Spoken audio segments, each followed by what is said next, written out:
Bismillahirrahmanirrahim. Assalamu alaikum. Welcome to the English lecture of class 6. How are you, dear students? I hope you all are doing good. I hope you all are taking your online classes. Please don't miss any class. Don't miss any lecture. And try to complete all the work that is given to you.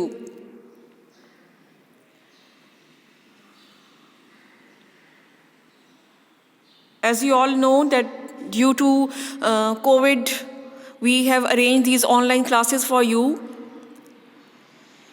And we are not sure कि हमारे जो schools हैं वो कब open होंगे. So this time I want all of you to take online classes so that you don't miss any work and we don't have to repeat that work when you come back. Because last time भी ऐसा हुआ था कि बहुत से बच्चे जो थे ऑनलाइन क्लास लेने में इतने सीरियस आई वुड से नहीं थे, जिसकी वजह से जब आप लोग वापस आए तो दोबारा से कोर्स जो है वो करवाना पड़ा. बिकॉज आधी क्लास ने लिए थे लेक्चर्स और आधी क्लास ने बिल्कुल भी बॉदर नहीं किया था. सो दिस टाइम आपको you are receiving your lectures on WhatsApp also. In case you are having any problem, या अगर आपको अपनी किसी फ्रेंड का पता है जो व्हाट्सएप पे लेक्चर जिसको नहीं मिल पा रहा due to some internet issue या जो भी प्रॉब्लम है, तो I request you to please guide your friend. जो भी आपकी क्लास में ऐसी लड़की है जो नहीं लेक्चर मिल रहा या उसको समझ नहीं आ रहा, तो प्लीज़ आप मेक श्योर करें, एक दूसरे की हेल्प करें, एक दूसरे को गाइड करें कि ऑनलाइन जो स्पेशली जो इंग्लिश का हम काम कर रहे हैं, क्लास में कौन सा बुक में कौन सा काम हो रहा है, कॉपी पे कौन सा काम करना है, और कितने हमने यूनिट्स जो हैं वो कंप्लीट कर लिए हैं, और ग्रामर या पोर्शन में जो है वो हमने लाइक लेटर कौन सा किया है, एप्लीकेशन, और ये स्टोरीज एंड ऐसे जो है हमने कौन सा लिखा है. तो प्लीज़ आप अपनी फ्रेंड्स को गाइड करें. अगर आपके घर के करीब रहती हैं तो आप उन्हें अपनी कॉपीज़ दे सकती हैं so that she can complete her work.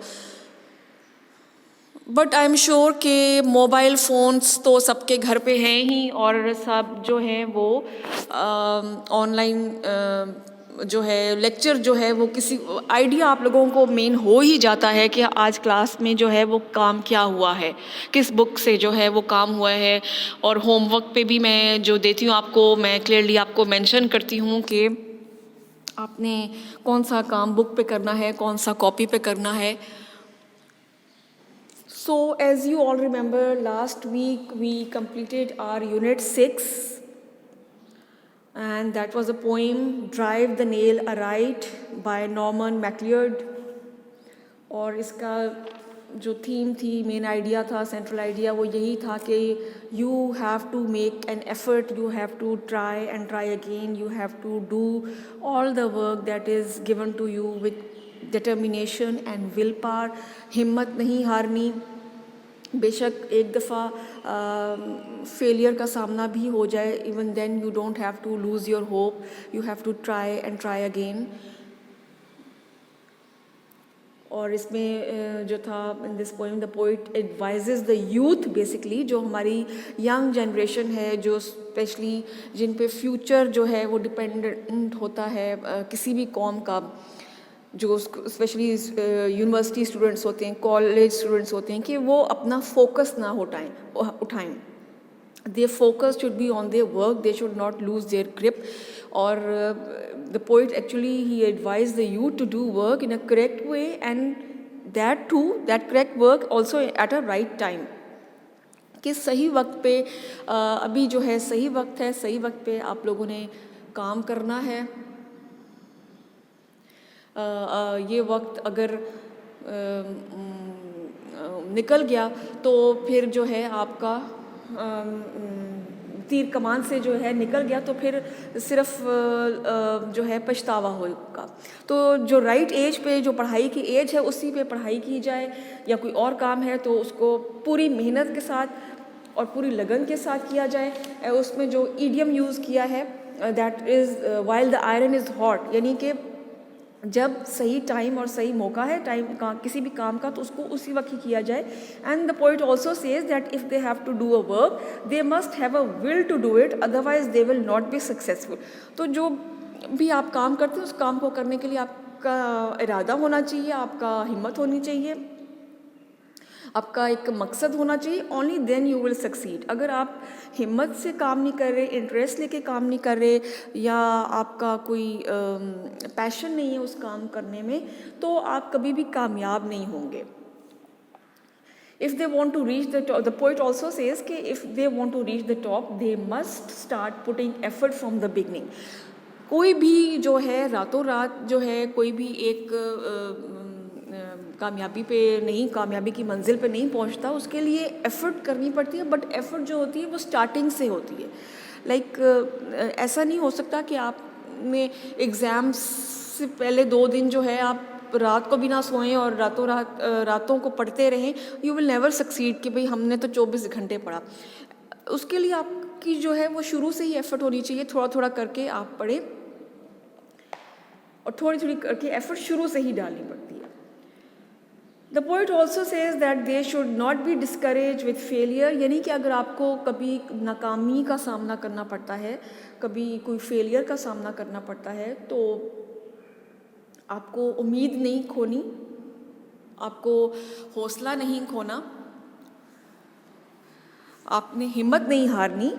और इनफैक्ट जो अगर आपकी कोई फ्रेंड है जो मतलब या आपके कोई जानने वाले हैं जो फेल हो जाते हैं या कोई काम में करने में नाकाम हो जाते हैं, आप उनको जाके इंकरेज करें, उनकी हिम्मत बंधाएं, उन्हें मोटिवेट करें, उन्हें बकअप करें, उनका मोरल बूस्ट करें कि वो नेक्स्ट टाइम जो है थोड़ी एफ़र्ट करेंगे, थोड़ी मेहनत करेंगे तो वो सक्सेसफुल हो जाएंगे।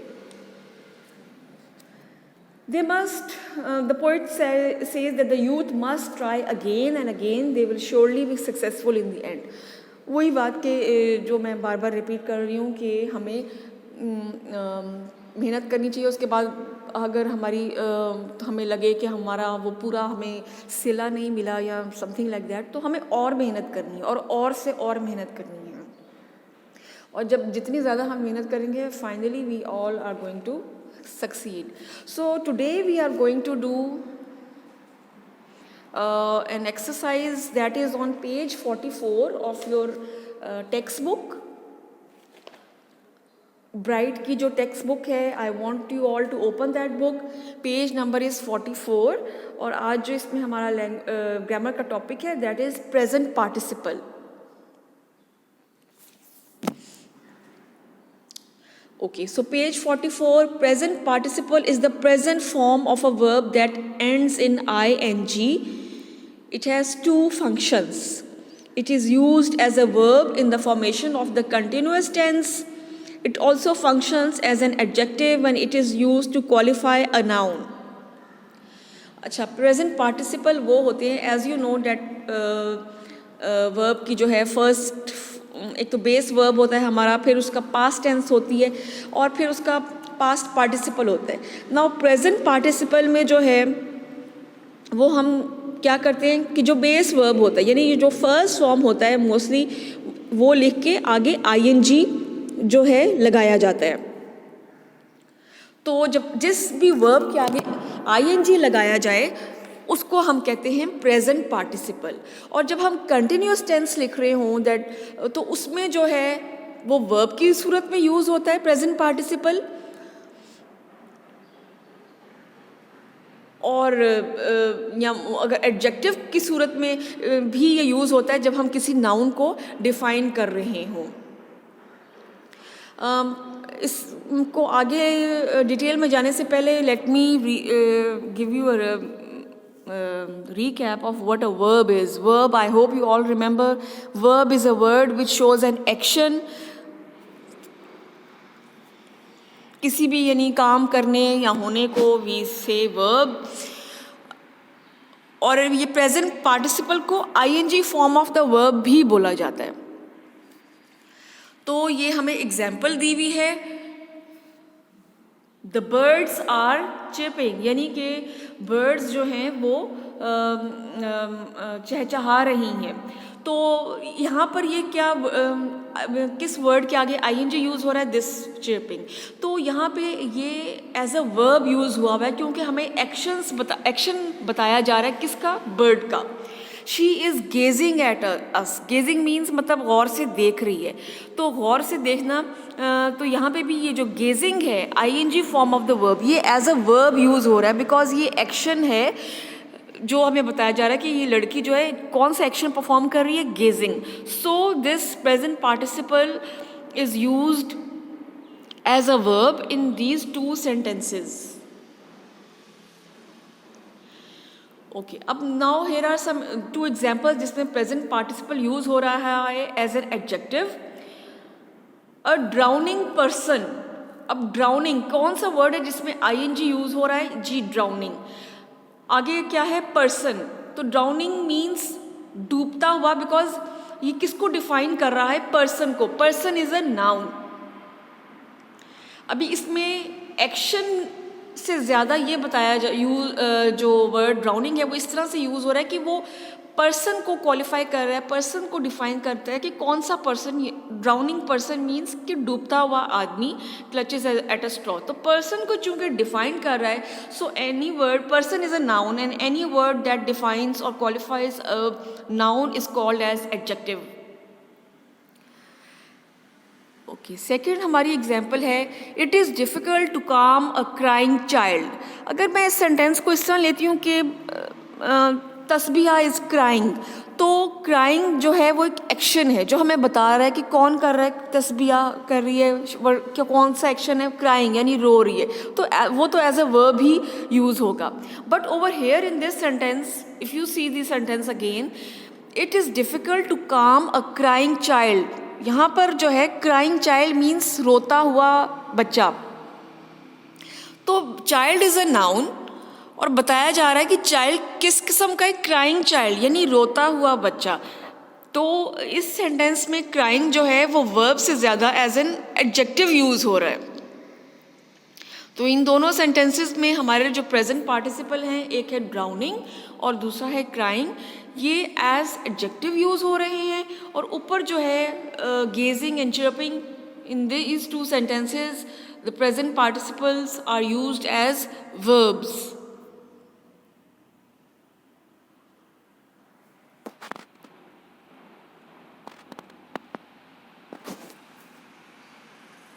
Okay, so this is the exact definition.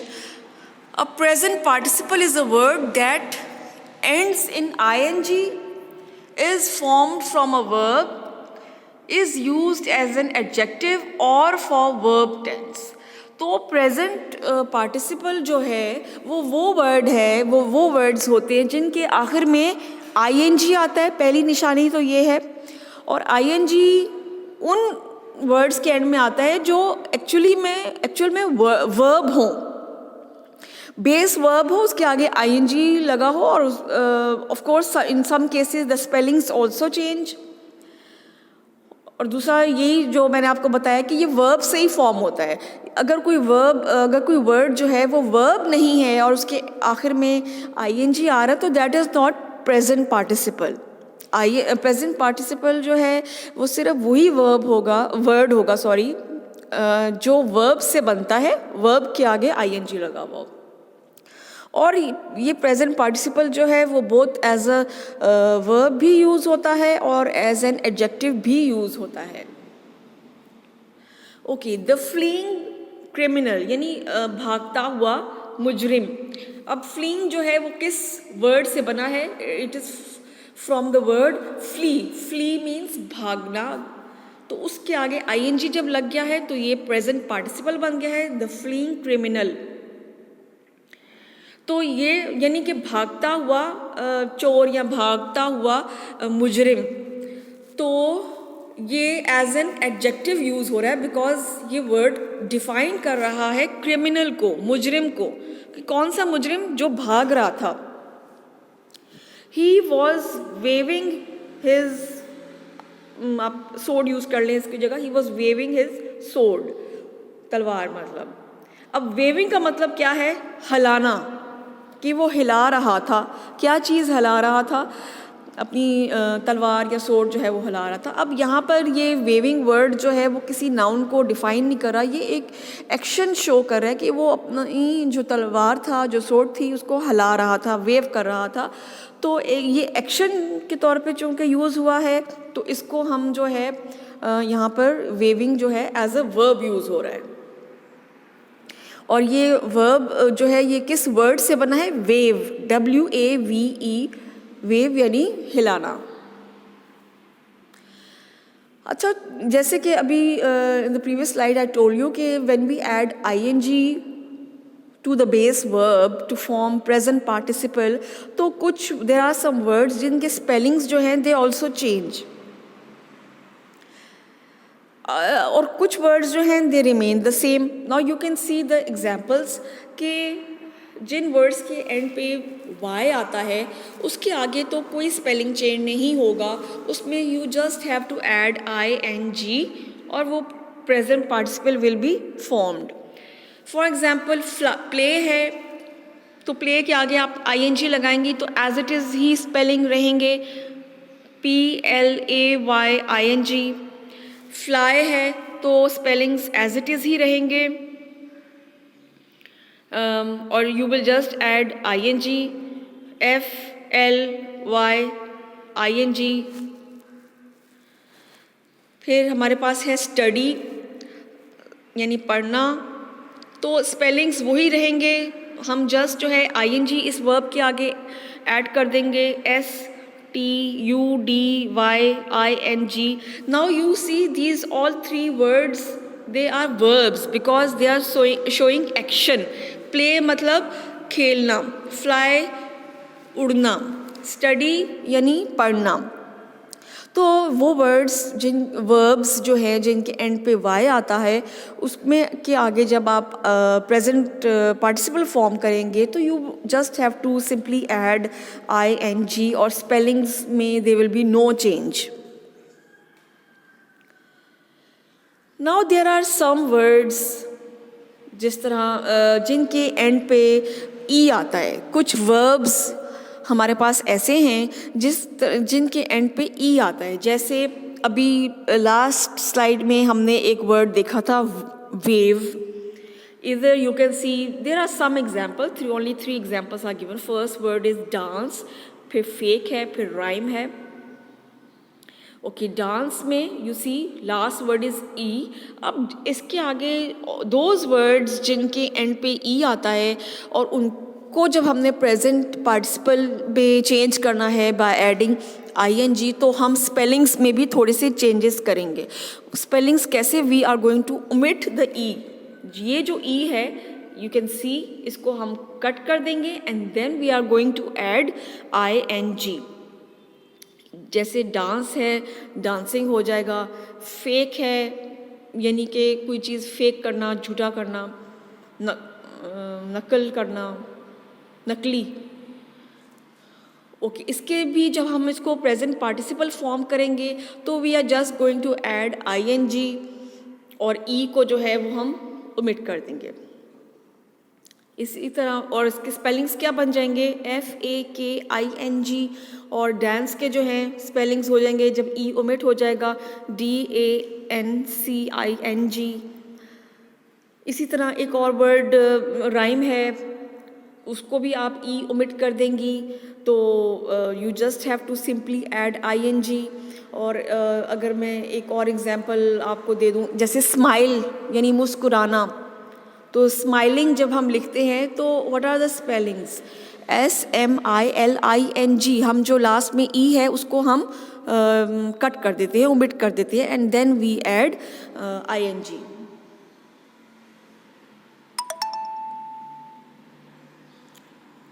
Okay, now there are some words, verb हैं कुछ जिनके एंड पे E आता है। जैसे सी मतलब देखना। अब देखना, सी इज़ अ वर्ब, और देखना यानी एक्शन शो कर रहा है ना, ये एक एक्शन शो हो रहा है कि आप किसी को देख रहे हैं तो इट्स एन एक्शन। तो जब डबल ई होगा किसी भी वर्ड के एंड में तो उसमें भी they will be no spelling change. और अगर हमने उस वर्ड को प्रेजेंट पार्टिसिपल बनाना है तो हम सिंपल जो है उसमें हम ing ऐड कर देंगे and there will be no change in the spellings. CSEE इसमें हमने जब ing ऐड करके प्रेजेंट पार्टिसिपल बनाना है तो इसके स्पेलिंग्स हो जाएंगे SEEING। फ्ली मतलब उड़ जाना, निकल जाना, FLEEING। एग्री यानी कि किसी की बात मान जाना, AGREE है इसके स्पेलिंग्स। बट जब आप इसको प्रेजेंट पार्टिसिपल में चेंज करेंगी तो स्पेलिंग्स सेम ही रहेंगे, आप इसमें जस्ट ing ऐड करेंगी, AGREEING।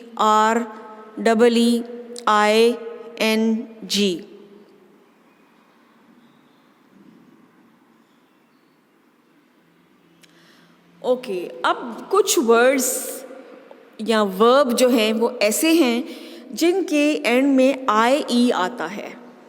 तो जिनके एंड में IE आता है उनको अगर हमने प्रेजेंट पार्टिसिपल में जो है चेंज करना हो तो क्या करना होगा।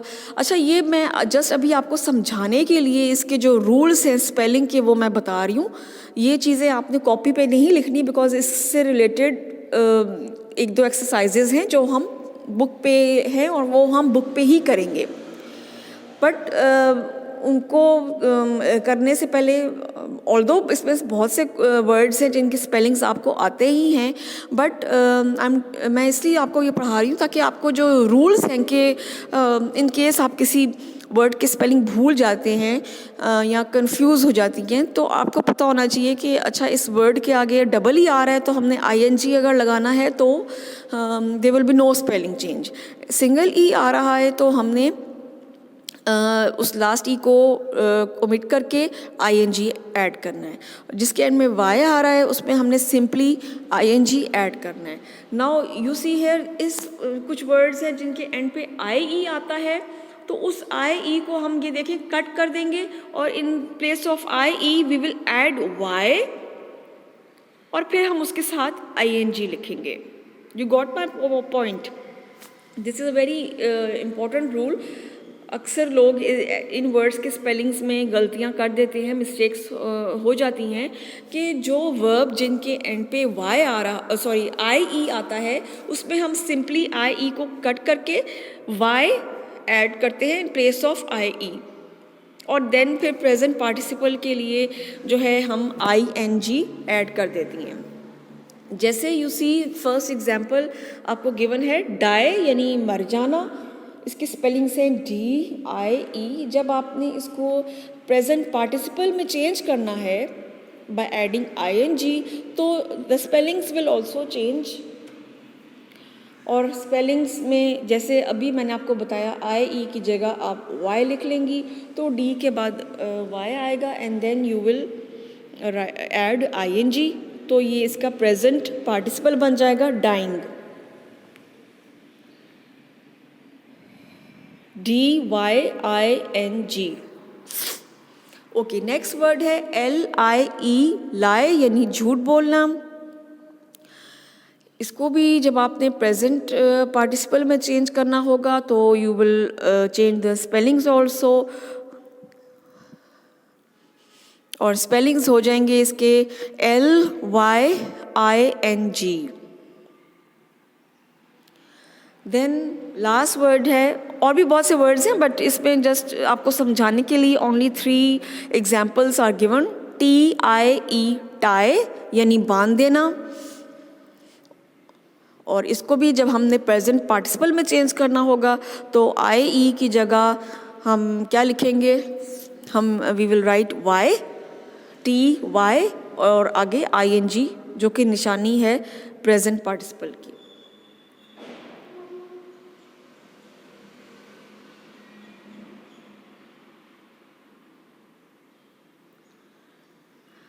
नाउ कुछ वर्ड्स ऐसे होते हैं जिनके लास्ट लेटर जो है वो कॉन्सोनेंट होता है. कॉन्सोनेंट मीन्स के वोवल नहीं होता. अब you can see this word run. अब एन जो है इट्स नॉट अ वोवल, ये कॉन्सोनेंट है, बट जो कॉन्सोनेंट से पहले वाला जो वर्ड लेटर होता है वो हमारे पास वोवल होता है. अब रन हमारे पास एक वर्ड गिवन है RUN. एन जो है वो कॉन्सोनेंट है, बट जो उससे पहले है हमारे पास यू जो है हमारे पास वोवल है. तो जब ऐसा हो कि लास्ट लेटर जो है वो कॉन्सोनेंट हो और उससे पहले वाला जो है वो वोवल हो, तो उसका भी एक रूल है कि जब उस वर्ड में हम ING ऐड करते हैं तो we double the last letter. Now you see RUN run है, तो इसमें जब हमने ING ऐड करना होगा तो we are going to double the last letter. तो रनिंग के स्पेलिंग्स क्या हो जाएंगे? लास्ट लेटर कौन सा है? एन को हम डबल लिखेंगे RUNNING.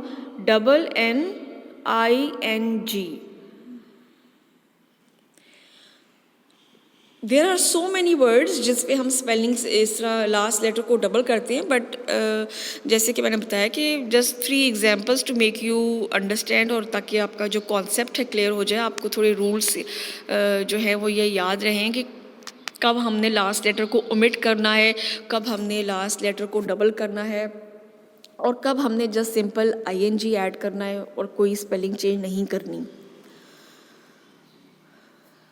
ओके, नेक्स्ट वर्ड है हमारे पास पुट, PUT, पुट यानी डालना, और उसमें भी लास्ट लेटर आप देख सकती हैं T इज़ अ कॉन्सोनेंट, लेकिन उससे पहले U जो है दैट इज़ अ वोवल. तो we are going to double the last letter that is T, और स्पेलिंग्स हो जाएंगे हमारे पास PUTTING. फिर इसी तरह ये है स्टॉप, STOP, और लास्ट लेटर को हम डबल करेंगे बिकॉज इट्स अ कॉन्सोनेंट, और उससे पहले जो यू है दैट इज़ अ वोवल, तो P को डबल करके लिखेंगे STOPPING. Now come to this exercise A on page number 44. अच्छा, ये वर्ड्स गिवन हैं आपकी बुक पे, तो ये जो एक्सरसाइज है ये आपने कॉपी पे करनी है. वर्ड्स जो हैं they are given in your book, तो उन वर्ड्स को आपने फॉर्म करना है. You have to change these words into present participles and but be careful about the spellings. अच्छा, अब जो है वर्ड्स, चूँकि आपकी वर्ब जो है इसका मेन वो आपकी बुक पे गिवन है, इसलिए मैंने वो नहीं लिखे. मैंने जो है उनको जो हमने प्रेजेंट पार्टिसिपल में चेंज किया है तो मैंने वो लिखे. ये एक्सरसाइज आपने कॉपी पे करनी है कॉलम बना के, और आपने इसी तरह एक्सरसाइज A मेंशन करना है. फर्स्ट कॉलम में आप ऊपर हेडिंग देंगी वर्ब की, और सेकंड कॉलम में you will give the heading of present participle. तो वर्ब जो है वो आप लिखेंगी, जैसे फर्स्ट वर्ब जो गिवन है आपकी बुक पे दैट इज़ एक्सेप्ट. ठीक है, तो आप पहले कॉलम में नंबर 1 करके लिखेंगी एक्सेप्ट, और आगे जो दूसरा कॉलम है जिस पे आपने हेडिंग दी हुई है प्रेजेंट पार्टिसिपल की, उसमें आप लिखेंगी उसको, क्योंकि हमने जब इसको प्रेजेंट पार्टिसिपल बनाया एक्सेप्ट को, तो ये बन गया एक्सेप्टिंग. ठीक है ना. तो जो स्पेलिंग्स चेंज थे वो मैंने आपको उसके रूल्स बता दिए हैं. बाकी जिनमें कोई ऐसा डिफरेंट लेटर आता है जो मैंने आपको नहीं बताया, तो उसमें हम as it is ING add करेंगे and there will be no spelling change. Okay, जैसे मैंने आपको दोबारा बता रही हूँ मैं आपको, क्योंकि बाद में ये होता है कि आप लेक्चर्स सुनते नहीं हैं और मुझे बाद में मैसेज करते हैं कि मैम ये काम किस तरह करना है. कॉलम्स बना के करना है. फर्स्ट कॉलम में हेडिंग लिखेंगी आप वर्ब की, सेकंड में लिखेंगी प्रेजेंट पार्टिसिपल की. एक्सेप्ट जो वर्ब है वो आपकी बुक में गिवन है, आप लिखेंगी एक्सेप्ट, और फिर दूसरे कॉलम में लिखेंगी accepting.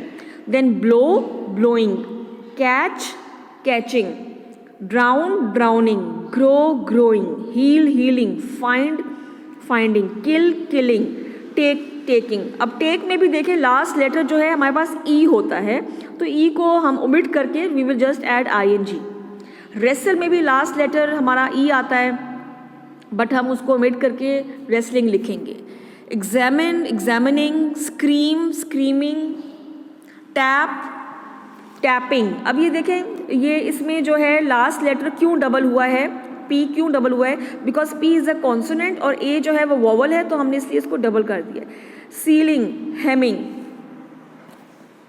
Okay, exercise B, complete these sentences using present participles as verbs. यानी एज वर्ब हमने लिखने हैं प्रेजेंट पार्टिसिपल जिसमें कोई एक्शन बयान हो रहा है। You can write some other words if you want to, but ये मैंने एक्सरसाइज की है। Zakir is sleeping, the singer was singing, I am cooking या studying, we are playing, Hamza is not working, the boys were fighting, the wind is blowing, the jackals were howling. Okay, exercise D, page number is 45. Write whether the present participle is used as a verb or as an adjective. अब ये हर sentence में जो है वो दो तरीके से वही वर्ड यूज़ हो रहा है, बट आपने उसको बताना है कि वो एज एन एडजेक्टिव यूज़ हो रहा है या एज एन वर्ब यूज़ हो रहा है। The boy is shooting at the bird. Shooting मतलब कि वो मार रहा है, तो यह एक्शन के तौर पे शो हो रहा है। तो जब एक्शन के तौर पे शो हो रहा है, तो दैट मीन्स कि this present participle is used as a verb. सबसे पहले तो आप आइडेंटिफाई कैसे करेंगे कि प्रेजेंट पार्टिसिपल कौन सा है। सबसे बड़ी आइडेंटिफिकेशन या निशानी जो है प्रेजेंट पार्टिसिपल की क्या है, वो ये है कि उस वर्ब के एंड पे आईएनजी आ रहा होगा। तो ये यहाँ पे एज एक्शन शो हो रहा है कि जो लड़का था वो मार रहा था चिड़िया को, मार रहा था शूटिंग, तो ये एज अ वर्ब यूज़ हो रहा है। अब ये है shooting arrows killed a bird. यहाँ पे शूटिंग एरोज यानी मारने वाले एरोज, किसको डिफाइन किया जा रहा है, एरो को। एरो एक चीज़ है यानी तीर चीज़ है, तो इट इज़ अ नाउन।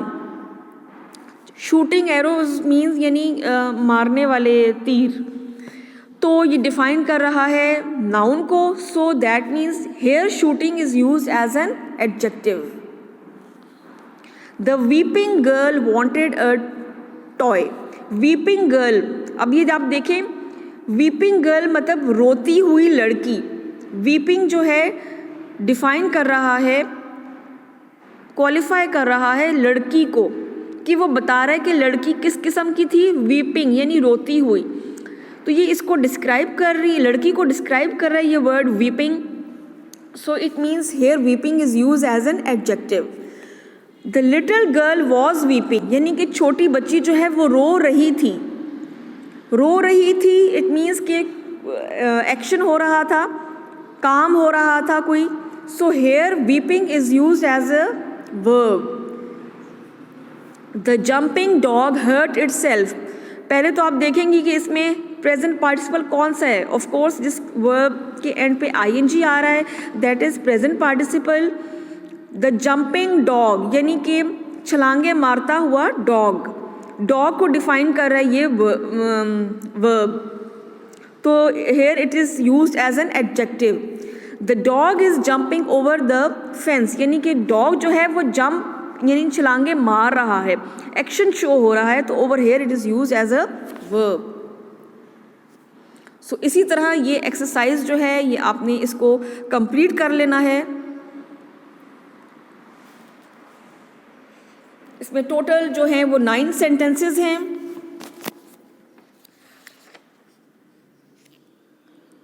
इसको आप ये यहाँ से नोट डाउन कर लें, मैंने आपको समझा भी दिए हैं।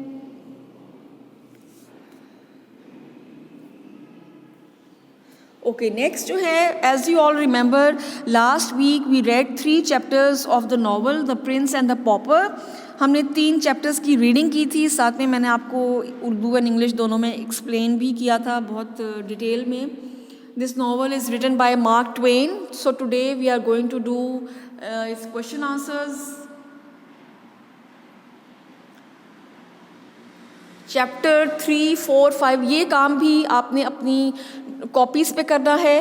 प्लीज़ लेक्चर्स को ध्यान से सुना करिए। मैं उस पर मेंशन करती हूँ कि कौन सा काम कॉपी पे है, कौन सा काम बुक पे है। अभी जो हमने प्रेजेंट पार्टिसिपल का मैंने आपको बताया, उस पर मैंने आपको सिर्फ ये बोला है कि एक्सरसाइज ए जो है पेज 44 पे, that you have to do in your copy. बाकी जो है वो बुक में जगह है और अब बुक में आपने कंप्लीट करना है उसको। सो क्वेश्चन नंबर 1, आप पहले हेडिंग देंगी novel the prince and the pauper, और ऊपर मेंशन करेंगी chapter 3, 4 and 5, just like this. और उसके बाद there are 6 question answers. Who was Lord Hertford, why did King Henry call him, इसको प्लीज़ ईडी को ओमिट कर लें। Lord Hertford was Prince Edward's uncle. He called him and told him that he will soon die, and he wanted his son Edward to be crowned as King of England. He wanted Lord Hertford to get everything ready for the coronation in the great church at Westminster Abbey. जो उनका ताजपोशी चाहता था king Henry अपने बेटे Edward की, क्योंकि वो उसका ख्याल था कि मैं बहुत जल्दी मरने वाला हूँ, और वो चाहता था कि उसके बेटे को ताज पहना दिया जाए, और उसके लिए चाहता था कि लॉर्ड हर्टफोर्ड जो है, जो अंकल था प्रिंस का, वो चाहता था वो उसकी अरेंजमेंट्स करे। What did Lord Hertford spoke to his friend Lord St. John about Prince Henry? What did Lord Hertford spoke about his friend Lord St. John about Prince Edward है, इसको एडवर्ड कर लें आप please. Lord Hertford told Lord St. John that he loved his nephew, but his poor nephew has gone mad. He said he knew me since he was a baby, but today Prince didn't recognize me at all. He was like a stranger in a strange land. Lord Hertford told that Prince talked a lot of nonsense about beggars and wanted to go to the fish street. Lord Hertford was worried that King Henry will soon die and then England will have a mad king. वो उसने अपने Saint John को बता रहा था कि ये जो प्रिंस है वो मैं उसको बचपन से जानता हूँ, बट आज ये अजीब बातें कर रहा है और ये बार बार फ़कीरों की बातें कर रहा है, फिश स्ट्रीट का जिक्र कर रहा है और कोई चीज़ पहचान नहीं रहा है। उसने कहा कि किंग हेनरी जो है वो तो बहुत जल्द मर जाएगा, तो ये क्या हम एक पागल किंग, हमारा जो एक पागल आदमी जो है हमारा किंग बन जाएगा। Why was the seal called the Great Seal? The seal was called the Great Seal because it was as big as a man's hand and very heavy. Only the king or his eldest son could use the Great Seal. उस ज़माने में जब कोई sign shine करना होता था तो great seal use होती थी उसके साथ में। How did Tom Candy's home look like? Tom Canty's है। Tom Canty's home was in a narrow and dirty street called Fish Street. It had small and dark rooms with broken stairs. Dirty straw covered the floor. His mother and sister sat in the straw like animals. Fifth question है, whom did John Carey hit on the head? Whom did John Canty hit on the head? John Canty hit Father Andrew on the head, who was feeling bored while sitting on the boat. Princess Elizabeth and Lady Jane Grey were feeling bored while sitting on the boat. ये Canty है, Tom Canty and John Canty, C-A-N-T-Y. So ये novel के आपने जितने भी question answers हैं ये आप अपनी कॉपी पे करने हैं, और जो एक्सरसाइज ए है पेज 44 की टेक्स्ट बुक की वो भी आपने अपनी कॉपी पे ही करनी है। प्लीज़ मेक श्योर कि आप सारा काम जो है वो कंप्लीट कर लें। आज आई होप आपको सारा लेक्चर समझ में आ गया होगा, कंप्लीट भी करेंगे आप काम। Thank you so much. अल्लाह हाफिज़।